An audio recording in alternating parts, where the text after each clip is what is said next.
Bonjour, je m'appelle Julie Artis, je suis Chief Happiness Officer et facilitatrice en bien-être au travail. J'ai lancé ce podcast dans le seul et unique but de vous aider à devenir acteur du bien-être au travail. Au travers des épisodes, je vous partage ma vision, des conseils pratiques, des expériences pour vivre le travail de façon plus positive. Je vous emmène aussi à la rencontre de personnes qui ont décidé de faire du bien-être au travail leur mission au quotidien. Elles vous partageront leurs clés pour créer un monde du travail plus humain. Enfin, Génération CHO, c'est aussi un podcast qui vous permettra de découvrir le passionnant métier qu'est celui de Chief Happiness Officer, bien loin des clichés du bonheur au travail que l'on voit souvent dans les médias. Génération CHO, c'est un podcast que je publie tous les mardis et vous retrouverez toutes les notes de l'épisode sur mon site julieartis.com. Pensez à vous abonner pour ne pas rater les nouveaux épisodes. Et si vous venez juste de me rejoindre, alors bienvenue! Je vous invite à écouter l'épisode 0 où je me présente un peu plus en détail. Dans ce podcast, mon but est vraiment de vous donner de l'énergie et vous inspirer à passer à l'action. Alors, prêt à faire partie de la génération de ceux qui choisissent le bonheur au travail ? Installez-vous confortablement pour l'épisode du jour, c'est parti! Bonjour à tous et bienvenue dans un nouvel épisode de Génération CHO. Aujourd'hui, j'ai le plaisir d'avoir avec moi Louis-Pierre Genot. Bonjour Louis. Salut! Merci beaucoup d'être avec nous sur ce podcast. Alors Louis, tu es responsable marketing et Feel Good Manager chez Greenflex. Tu es chez eux du coup depuis le début. Tu vas nous raconter depuis la création de Greenflex et du coup tu t'épanouis dans des activités très variées qui vont de sujets comme le marketing, l'événementiel, le digital puisque c'est ton cœur de métier, mais tu es aussi beaucoup investi sur tous les sujets qui touchent à l'expérience collaborateur et le sujet du coup de la qualité de vie au travail. Alors, déjà, est-ce que tu peux nous raconter ton histoire et comment tu en es venu au rôle de Feel Good Manager chez Greenflex ? Oui, bien sûr. Merci beaucoup de m'accueillir, Julie. Je suis vraiment super content de participer et de pouvoir partager mon expérience parce qu'en fait, le CHO ou Feel Good Management, ça part vraiment d'une intention du partage. Moi, je fais partie d'une entreprise où à la base, on était 3, maintenant, on est un peu plus de 600. Et en fait, tout ça, ça a été de l'accompagnement. C'était de l'accompagnement au changement, à la transformation. Et en plus de ça, nous, on fait beaucoup de développement durable, de RSE. Donc, l'idée, c'était vraiment de donner beaucoup de temps. C'est-à-dire je suis parti dans un premier temps, le CHO, ça a commencé avec des Mr Freeze, désolé d'avoir nommé une marque. Il faisait très très chaud dans nos tout premiers locaux, c'était magnifique, on avait des derrière, mais vraiment on mourait de chaud. Et le premier acte de CHO, ça a été quoi? Ça a été de descendre à l'épicerie du coin pour aller chercher des Mr Freeze pour tout le monde parce qu'on avait chaud. Et en fait, il s'est avéré que le lendemain, quelqu'un d'autre l'a fait, etc., parce qu'il a fait chaud pendant longtemps à ce moment-là. Donc, quelqu'un d'autre, un autre collaborateur de la boîte. Exactement. Ouais. Et c'est là où en fait le CHO, entre guillemets, est né, en tout cas le feel good, parce que c'est une action qui a du sens, qui est reproductible et qui ne t'appartient pas. Et ça, je pense que c'est très, très important de toujours mettre du sens, quoi que l'on fasse. En tout cas, c'est la base pour moi du feel good. C'est super intéressant. Et alors, du coup, est-ce que tu as pris cette fonction de façon naturelle? Il y a eu un vote? Comment ça s'est passé? Alors, ça s'est fait très naturellement. Quand tu démarres une entreprise, quand tu es dans une start-up, la Startup Nation, on peut appeler ça un petit peu comme on veut. En tout cas, tu fais beaucoup de choses. Tu vas t'occuper effectivement du marketing, mais aussi de la gestion événementielle. Et puis un jour, on dit, faudrait accueillir les gens quand même, ce serait bien. Tu as accès un petit peu à toute l'information. J'ai fait, ouais, ok, carrément. En plus, j'adore parler avec les gens, échanger, parler avec eux. Donc, ça s'est fait très naturellement et c'est parti de l'organisation d'un séminaire à l'intégration, ce qu'on appelle maintenant l'onboarding, ou maintenant on va jusqu'à des logiques d'outboarding aussi, comment tu rentres dans l'entreprise et comment tu en ressors. Donc, c'est vraiment parti sur une notion d'accueil en fait pour être opérationnel très rapidement avec un sens toujours orienté aussi par rapport à l'intégration, par rapport au business et par rapport à la performance, mais pas dans une performance que économique, une performance aussi humaine où tu te dis je me sens bien dans cette boîte-là et c'est comme ça que tu crées ta culture. Et j'imagine que chez Greenflex, vous avez déjà un terreau assez fertile sur ce sujet de la qualité de vie au travail. Il y a quand même un ADN qui est présent dès la création de l'entreprise, non ? Alors, il y a un ADN autour du développement durable et de la RSE, clairement, parce que nous, notre métier, c'est d'accompagner les entreprises dans leur transformation environnementale, sociétale et énergétique. Mais il n'empêche qu'au départ, ta qualité de vie au travail, elle peut être, quand tu démarres une entreprise, tu as énormément d'investissements. Donc, on a voulu créer des conditions pour se dire, OK, on te demande de t'investir beaucoup, mais on va mettre en place aussi des moyens pour que tu te sentes bien, que tout soit facilité. Donc, c'était aussi cette idée-là de se dire, voilà, c'est un champ des possibles. En plus de ça, et en grossissant, parce que quand tu grossis, après, tu te structures, tu mets en place des différents processus, tu te staffes. Donc, ça, c'est des choses qui sont positives pour l'entreprise. À partir de ce moment-là, là, ça devient une culture et ça devient vraiment des éléments que tu vas ajouter petit à petit et que tu vas justement commencer à créer des logiques de qualité de vie au travail et comment tu peux l'améliorer et accompagner tes collaborateurs dans cette logique-là pour qu'ils s'épanouissent. Et du coup, tu as eu le soutien de la direction immédiatement, j'imagine, pour mettre en place des actions en faveur de l'épanouissement salarié. Alors, c'est toujours du combat parce qu'effectivement, on va avoir des dirigeants qui vont être dans une logique, eux, qui va être autre, c'est diriger la boîte. Donc, au début, oui, pour la motivation, clairement, et j'ai pu débloquer des budgets assez rapidement, mais après, ça a été quand même beaucoup de débrouille. Et pourquoi de la débrouille? Parce que c'était aussi, l'objectif, c'était de créer du lien. Ce n'était pas forcément mettre de l'argent pour acheter des licornes, des grosses bouées licornes, qui sont on va dire, les ornements d'une start-up.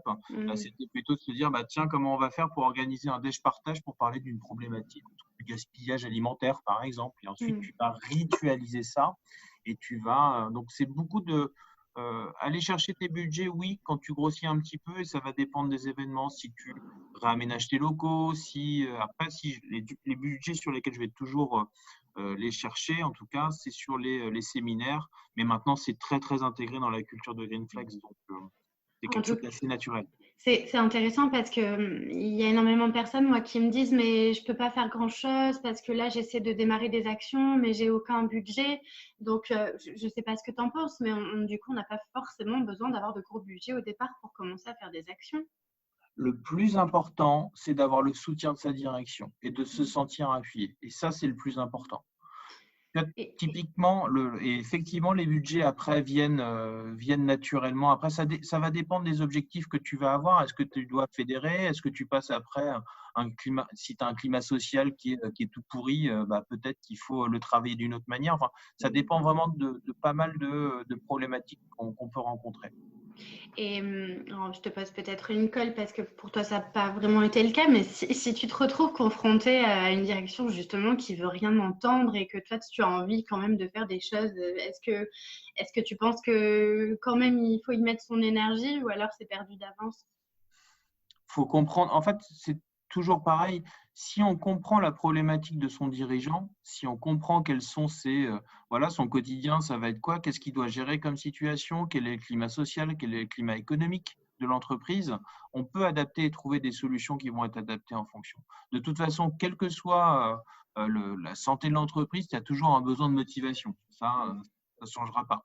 Après, c'est quel effort, en fait, tu es prêt à mettre en fait pour justement aller vers un objectif de fédération ou de dire là les gens sont tous nouveaux, il faut qu'ils apprennent à se connaître, ou les gens n'arrivent pas à bouger, comment on les fait bouger, comment on les fait entrer dans l'innovation, comment on les fait sortir d'une situation, comment tu passes après un rachat. Enfin, tu vois, tu as vraiment plein de facettes en fait qu'il faut analyser, et ensuite en toute logique tu auras les arguments pour aller voir ta direction pour dire ok, là maintenant il faut que l'on active telle expérience, il faut qu'on s'appuie justement sur notre middle management pour faire passer tel message, etc.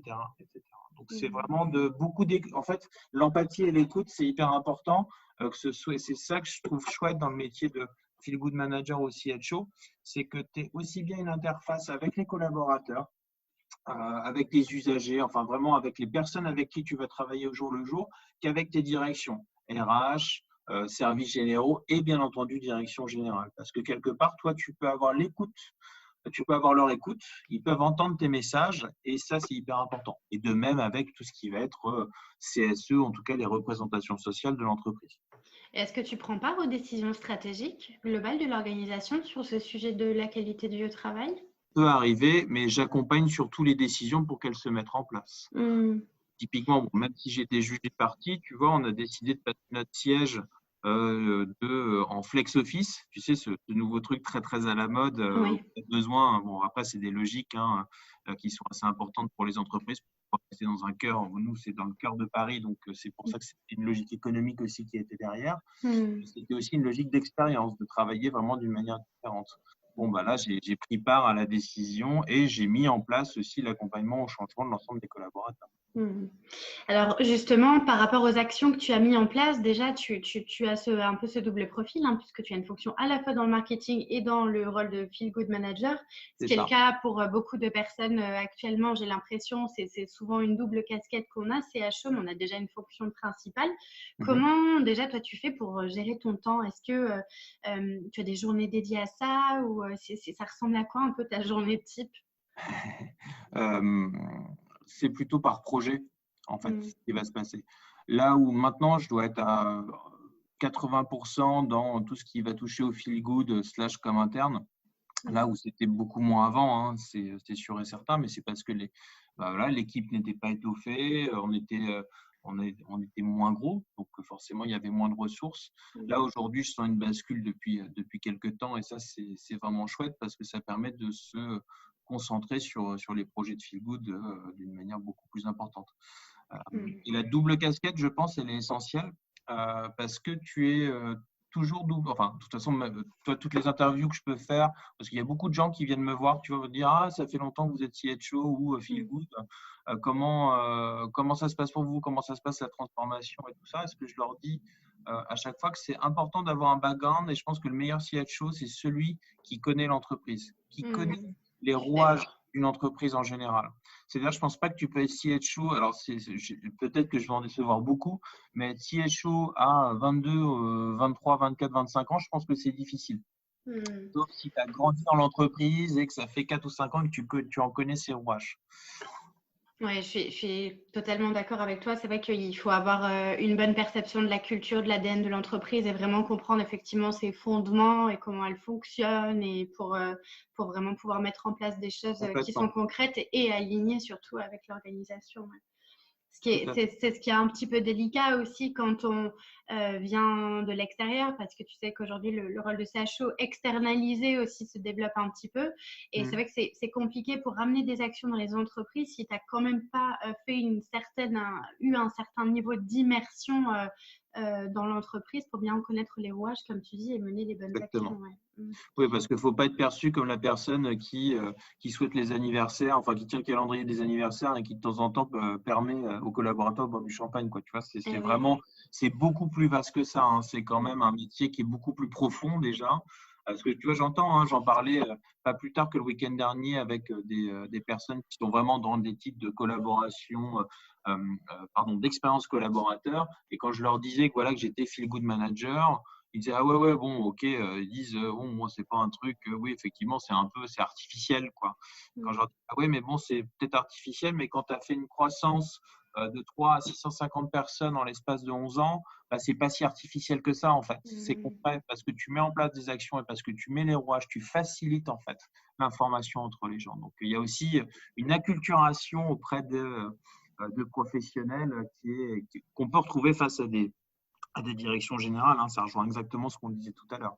C'est comment tu vas les convaincre et les emmener avec toi. C'est un peu comme la RSE ou le développement durable. Il y a une dizaine d'années ou 15 ans, c'était quelque chose qui n'était pas pris au sérieux, en tout cas qui était pris comme du greenwashing, entre guillemets. Enfin, il y avait beaucoup on disait oui, bon, c'est bien d'avoir une offre en verte, mais bon, ils n'allaient pas dans le sens, ils n'allaient pas dans la profondeur.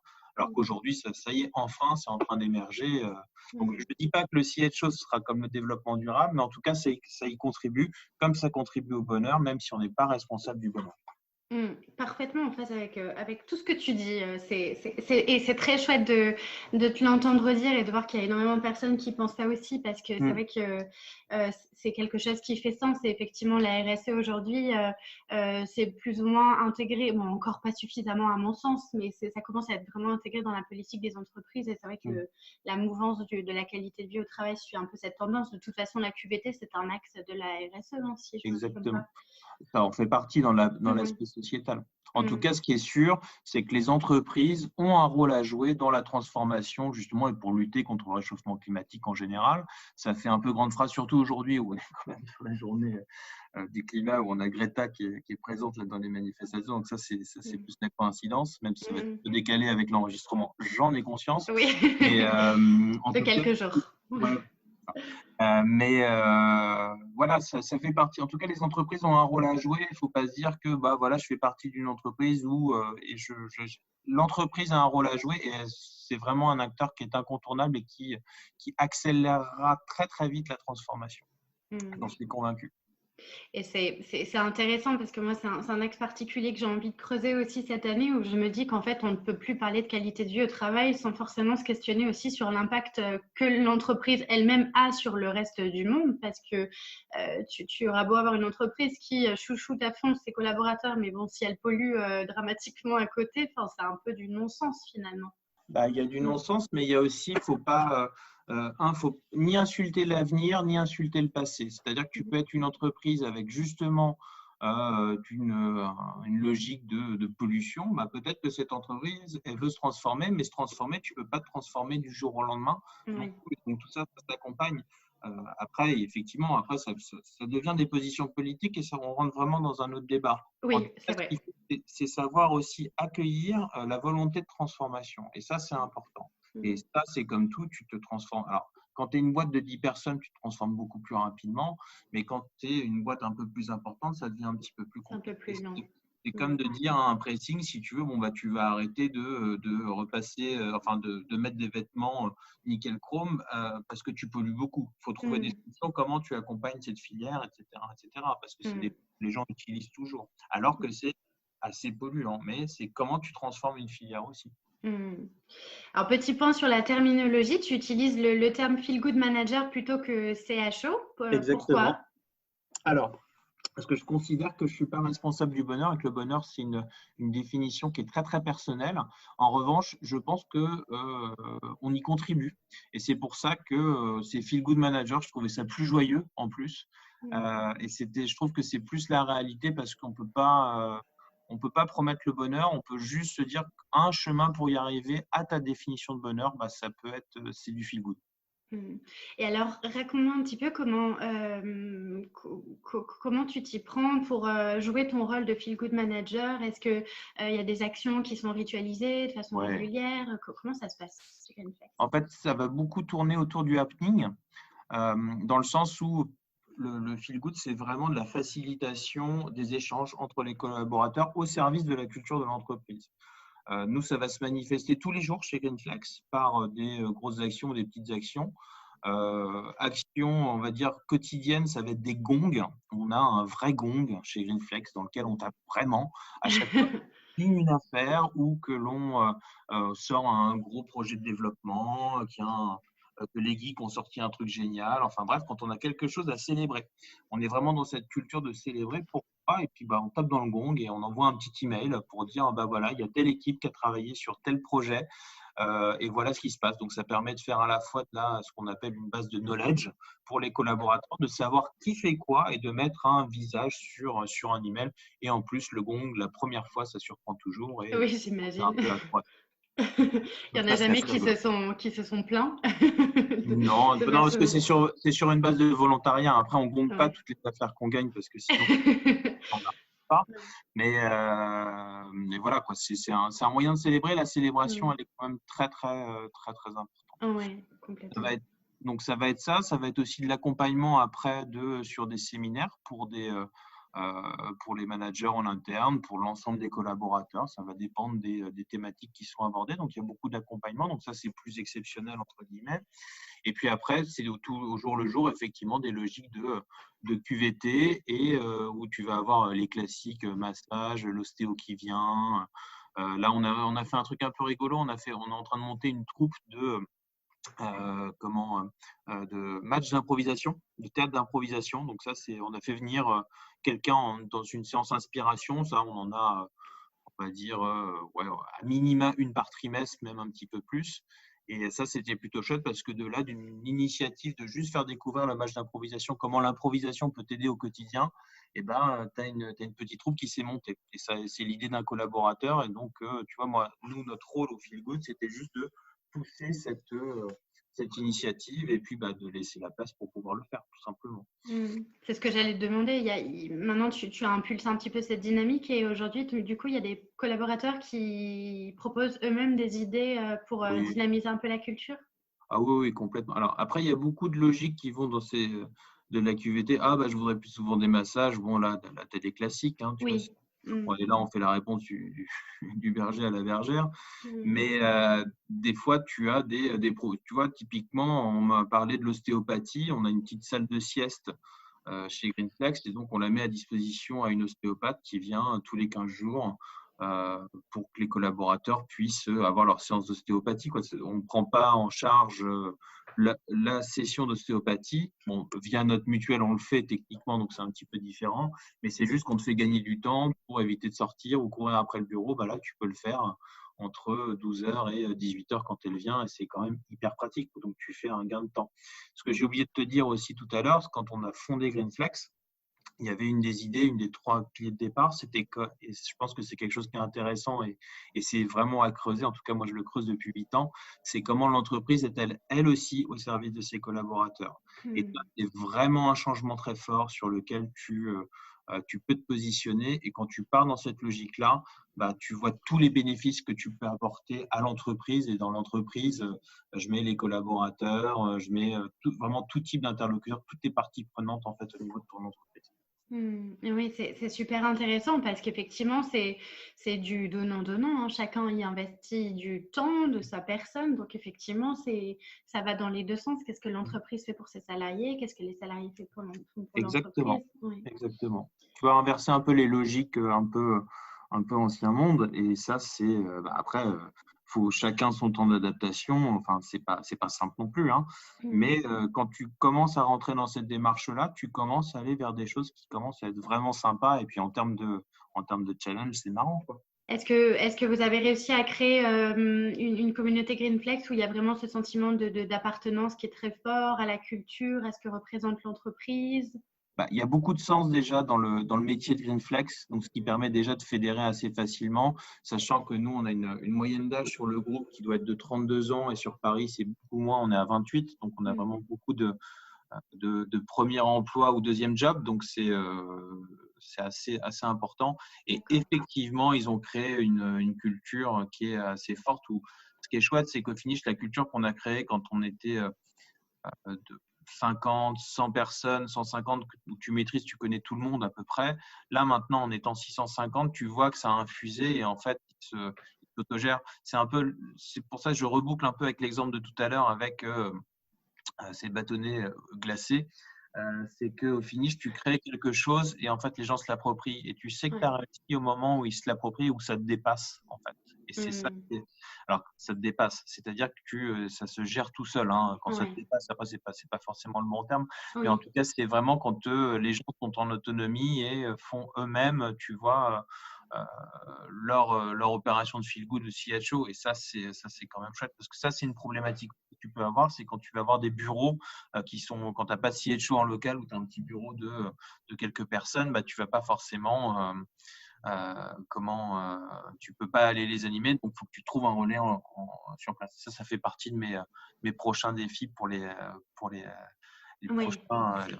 défis. Dans les différentes agences que vous avez sur le territoire, tu veux dire, Exactement. Et du coup d'avoir des relais. Oui, c'est super important. Ouais. Parce qu'effectivement, oui, il y a de grandes boîtes, par exemple, je pense à Bouygues ou Engie ou ce genre de structure, leurs sièges sociaux ont vraiment une culture où il y a énormément de choses qui sont faites en qualité de vie au travail. Et en fait, on se rend compte que dans leur agence régionale, c'est beaucoup moins le cas parce que finalement, il n'y a personne qui a porté le sujet dans le reste du territoire. Donc, c'est vrai que c'est intéressant après, oui, de développer encore un petit peu plus la dynamique. Exactement. Mais comme à l'inverse, hein, tu peux avoir des fois dans des bureaux en région Oui, une c'est vrai. communauté hyper forte aussi qui Oui. s'est développée parce que bon, bah, voilà, quoi, tout simplement, ils sont un peu moins nombreux, donc tu te connais un petit peu, tu te connais beaucoup mieux, Mm. tu fais beaucoup plus de choses. Et nous, c'est comme ça qu'on a créé Greenflex, typiquement. Tu vois, c'était une Mm. toute petite communauté qui a grossi, mais on a vraiment essayé de transférer cette culture, hein, à tous ceux qui nous ont rejoints, dans Mm. l'aventure. Qu'est-ce que c'est pour toi le bonheur au travail, le bien-être au travail? Est-ce que tu arrives à faire ressortir des ingrédients principaux qui permettent réellement de s'épanouir dans son travail?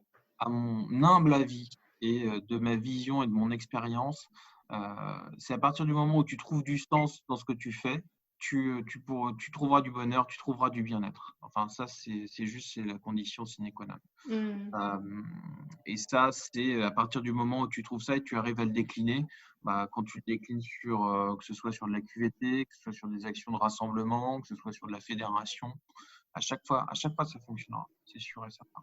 Est-ce que tu penses que le Chief Happiness Officer, il est essentiel dans une organisation pour justement faire vivre cette culture positive?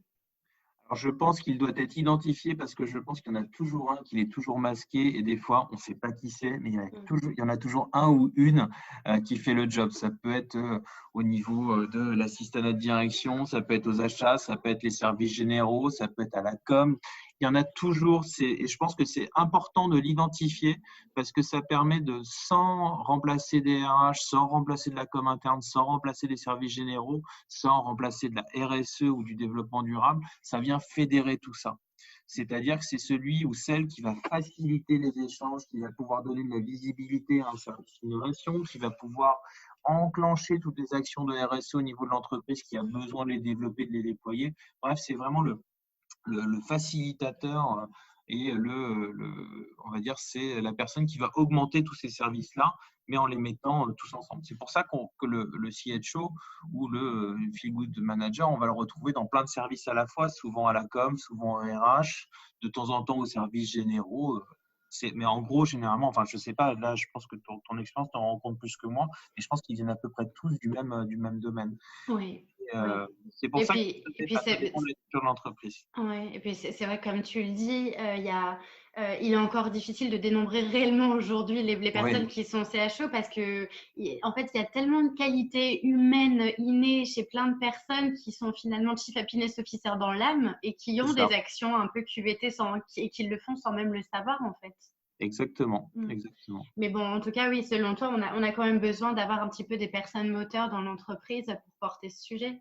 Ouais, et c'est un autre moyen de donner la parole à ses collaborateurs et de pouvoir les représenter. Et je trouve que c'est assez intéressant, sans remplacer, hein, j'entends les organisations sociales ou les RH, c'est pas du tout mon propos. Mon propos, c'est vraiment de se dire, bon, bah voilà, tu as une fonction dans l'entreprise ou une personne, une ressource qui va être capable de penser un petit peu différemment et d'amener les collaborateurs, hein, à plus de bien-être. Et je pense que c'est juste essentiel que de s'en rendre compte.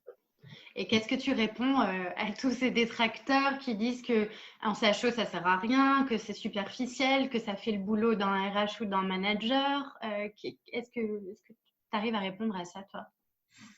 Bah, ça dépend. Si la personne est vraiment très, très arrêtée sur ses décisions, elle ne m'écoute pas, bon, je passe mon chemin parce que je considère que j'ai pas de temps à perdre avec cette personne-là. Après, si tu as une personne qui est en face de toi, qui est ouverte et qui écoute, effectivement, c'est ce que je te disais tout à l'heure, hein, tu vois, quand je disais ça à quelqu'un d'une très, très grosse boîte du CAC 40 et je lui ai parlé de la croissance, je parle son langage dans ces cas-là pour lui montrer par A plus B que si tu veux, ça fonctionne. C'est toujours la même chose. Tu t'adaptes à ton interlocuteur pour pouvoir lui trouver les arguments. Et tu vas en avoir qui vont, toi, typiquement, quand tu vas parler à un DAF, tu vas dire, bon, bah là, écoute, je vais augmenter la productivité des collaborateurs de X%. Parce que quand tu dis à quelqu'un, bah, écoute, avec la directrice développement durable, en fait, on voudrait prendre un après-midi tous les collaborateurs pour qu'ils aillent ramasser des déchets autour du bureau pendant un après-midi. Donc là, dans la tête d'un financier, il va se dire quoi? Je vais perdre X milliers d'euros de travail de production. Et nous, on lui dit, ouais, soit, mais regarde, tu vas tous les fédérer, tu vas les mélanger, on peut même s'arranger pour des équipes qui ne parlent pas trop entre elles, pour qu'elles soient ensemble en équipe. Enfin voilà, on trouve des moyens aussi de pouvoir le faire. Et puis c'est surtout que tu donnes un sens. Et ça, c'est hyper important. Après, c'est ça aussi qui est compliqué, je trouve, dans les actions de QVT, c'est que parfois c'est difficile à mesurer aussi, hein, le ROI qu'il y a Tout à fait derrière. d'accord. Chez Greenflex, vous avez un baromètre social. Est-ce que tu fais des enquêtes? Est-ce que tu as des outils particuliers pour mesurer justement les actions? Oui, on a créé avec l'Institut Spinoza une enquête sociale un peu musclée qu'on a appelée le BIB, comme l'indice du Bhutan pour le bonheur intérieur brut. Et que c'est une enquête qu'on lance à peu près tous les ans. Et justement, on va mesurer ça. Alors, c'est vraiment un outil social, c'est beaucoup plus que le feel good. Hein. On va plus loin que ça parce que c'est tout à fait anonyme. C'est quelque chose qui est envoyé à l'ensemble des collaborateurs. On va traiter aussi bien d'un point de vue métier que d'un point de vue management ou des problématiques de société actuelles. Et donc, ça, c'est un outil qui est assez fort. Donc, ça permet effectivement de donner un indicateur, des résultats, une ambiance qui va te donner, tu vas sortir l'indice de fierté de ton entreprise, ce genre de choses-là, que tu donnes à tous tes collaborateurs. Et ensuite, tu vas le travailler service par service. Parce que il faut toujours qu'il y ait l'utilité pour le manager et pour le middle management pour qu'ils puissent justement jauger, mesurer, enfin, tu vois, qu'ils puissent se positionner aussi. C'est assez important. Donc, ça, c'est un des éléments qu'on va pouvoir avoir. Et ensuite, ça va être, tu vois, le taux de participation à tes événements. Tu vas voir des fonctions du nombre de projets que la participation, aussi bien en termes de proposition de projets, présentiel, bien entendu. Mais tu peux aussi le mesurer avec le nombre d'actions que tes collaborateurs vont pouvoir te proposer. Après, j'en ai d'autres, mais c'est très spécifique à Greenflex. En tout cas, c'est quelque chose que je m'attelle à mesurer depuis quelques temps. Quel est le plus grand succès là, auquel tu penses là tout de suite sur quelque chose que tu as vécu par rapport aux actions que tu mènes en faveur de la qualité du travail en tant que Feel Good Manager? C'est quand un collaborateur vient me voir ou une personne de mon équipe, parce que maintenant, voilà, il y a plusieurs personnes qui travaillent avec moi. Et quand on vient nous voir juste après un événement pour nous dire merci, j'avais jamais vécu ça, c'est la première fois que ça m'arrive et c'est vraiment quelque chose qui est chouette. Tu te dis, ouais, j'ai dans mon job, tu vois, de pouvoir apporter quelque chose et de se dire, ça, je ne l'ai pas vécu, je ne l'avais jamais vécu dans ma vie professionnelle où ça m'a permis de m'épanouir et ça, c'est la plus belle récompense qu'on puisse avoir. Et au contraire, est-ce que tu as déjà vécu des galères ou à un moment donné, tu as eu une période où tu as douté réellement de ce que tu faisais, tu as ressenti un certain ras-le-bol? Ça t'est déjà arrivé? Bien sûr, ça arrive. Rassure-nous. Ça arrive à tout le monde. Oui. Bien sûr, hein, complètement. Tu organises un truc et puis il n'y a personne qui vient. Alors là, tu es fâché parce que tu as remué ciel et terre pour faire venir quelqu'un d'inspirant. Je pense à des marathoniens qui nagent 80 km dans le pôle Nord, des trucs un peu de l'ordinaire, tu vois, et où tu essaies d'organiser juste un déjeuner de saison et puis d'un seul coup, tu n'as personne. Et après, tu as plein de raisons. En fait, sur le coup, tu es un peu fâché parce que tu as déplacé beaucoup d'énergie pour que ça se fasse. Et puis, ça ne se fait pas. Alors, des fois, l'univers te dit que ça ne va pas se faire. Et puis, des fois, c'est juste que faut que les gens s'habituent, en fait, que tu crées le rendez-vous. Et ça, c'est vraiment les principes de communication. À partir du moment où tu as un rendez-vous, après, les gens commencent à venir et ça commence à grossir. Et tu as de plus en plus de gens. Et puis, tu en as un qui va faire « Ah, c'était vachement bien, si tu pouvais venir. » Toujours comme ça. Oui, c'est vrai, ça fait boule de neige. Et l'important, c'est d'arriver à ritualiser effectivement des moments de partage en interne. Et c'est vrai qu'au fur et à mesure, tu génères de l'intérêt et puis tu fédères. Comment tu vois le rôle de Chief Happiness Officer dans les prochaines années? Est-ce que tu penses que, par exemple, d'ici 10 ans, tu seras toujours Feel Good Manager? Non, j'aurais changé, ça c'est sûr et certain, mais parce que notre vie, elle est amenée à changer de toute façon. On fait partie de ces générations qui changent de job assez fréquemment. Et moi-même, en 11 ans de Greenflex, j'ai changé plein de fois de métier. Où je suis, ça fait partie de notre culture et de notre mode de vie, je pense, actuel. Après, est-ce que dans 10 ans, il y aura toujours le CHO, le Feel Good Manager? Oui, c'est sûr, mais je pense que ce sura beaucoup plus intégré. Et ce sera vraiment, qui fera partie de KPIs obligatoires quand tu as d'indicateurs de succès dans ton dans ton quotidien, dans ton évaluation, ou en tout cas, ce sera complètement intégré. Et on le voit de toute façon avec les générations qui sont en train d'arriver, qui attachent une importance très importante à leur cadre de vie, à leur cadre de travail et à leur relation avec le management, ce genre de choses-là. Donc, il y a vraiment… Et ça, c'est les générations qui vont devenir managers dans 10 ans. Et donc, forcément, ce sera intégré.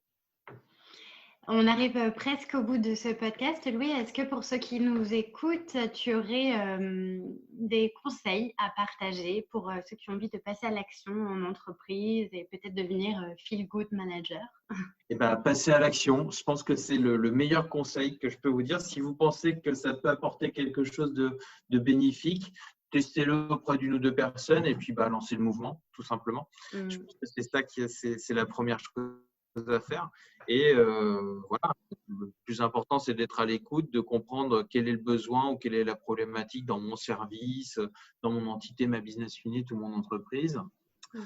Et une fois qu'on a compris ça et qu'on met en place quelques petites actions, d'un seul coup, il y a un effet boule de neige. Sauf si après, on vous demande en mission de venir transformer l'entreprise, mais ça n'arrive pas souvent. Ouais. Est-ce que tu peux nous répéter, du coup, pour toi, tu disais au tout début de l'épisode que des actions qui fonctionnent, ce sont des actions qui ont du sens, qui sont non reproductibles? En fait, c'est aussi simple que ça. C'est les premières actions de Feel Good. C'est des actions qui sont tournées vers les autres, qui ont un sens par rapport à un moment donné de la problématique de l'entreprise. Tout à l'heure, je parlais parce qu'il faisait chaud et que tout le monde avait marre parce que vraiment tout le monde avait très chaud. Donc, ça a rafraîchi tout le monde. Puis, du coup, c'est un acte qui est entre guillemets gratuit et reproductible par n'importe qui. C'est-à-dire une idée de Feel Good, elle n'appartient à personne. Elle appartient à tout le monde. Parce que l'idée, il faut que ça se propage et que ce soit le plus rayonnant possible. Super. Merci beaucoup, Louis. Qu'est-ce qu'on peut te souhaiter pour ces prochains mois en tant que Feel Good Manager? Un good futur, toujours. Tu sais, toujours plus de sourires. En tout cas, c'est ce que je souhaite à tout le monde aussi. Super. Merci beaucoup. Et puis surtout, de dire aux gens, n'oubliez pas de sonner le gong pour célébrer vos succès. Exactement. Et je connais des bonnes adresses pour vous fournir au gong aussi. Super. Merci beaucoup encore pour ton partage. Merci, Julie. Et pour ceux qui nous écoutent, merci pour votre écoute et je vous dis à très bientôt pour un nouvel épisode. Salut! Voilà, c'est tout pour aujourd'hui. Mille merci d'avoir écouté jusque-là. Une dernière petite chose avant de nous quitter. Si le podcast vous plaît et que vous voulez m'aider à le faire connaître, alors je vous invite à me laisser un petit mot doux en commentaire, à me mettre 5 étoiles sur iTunes ou encore à le partager sur vos réseaux. Si vous souhaitez me contacter, me poser des questions ou me donner vos feedbacks, vraiment n'hésitez pas, je serai ravie de vous lire et de vous répondre. Vous pourrez retrouver les notes de cet épisode sur mon site internet julieartiste.com et je vous donne aussi rendez-vous sur Instagram sous le pseudonyme Génération CHO pour partager davantage autour de ce passionnant sujet du bien-être au travail. Encore merci et à très vite pour un nouvel épisode.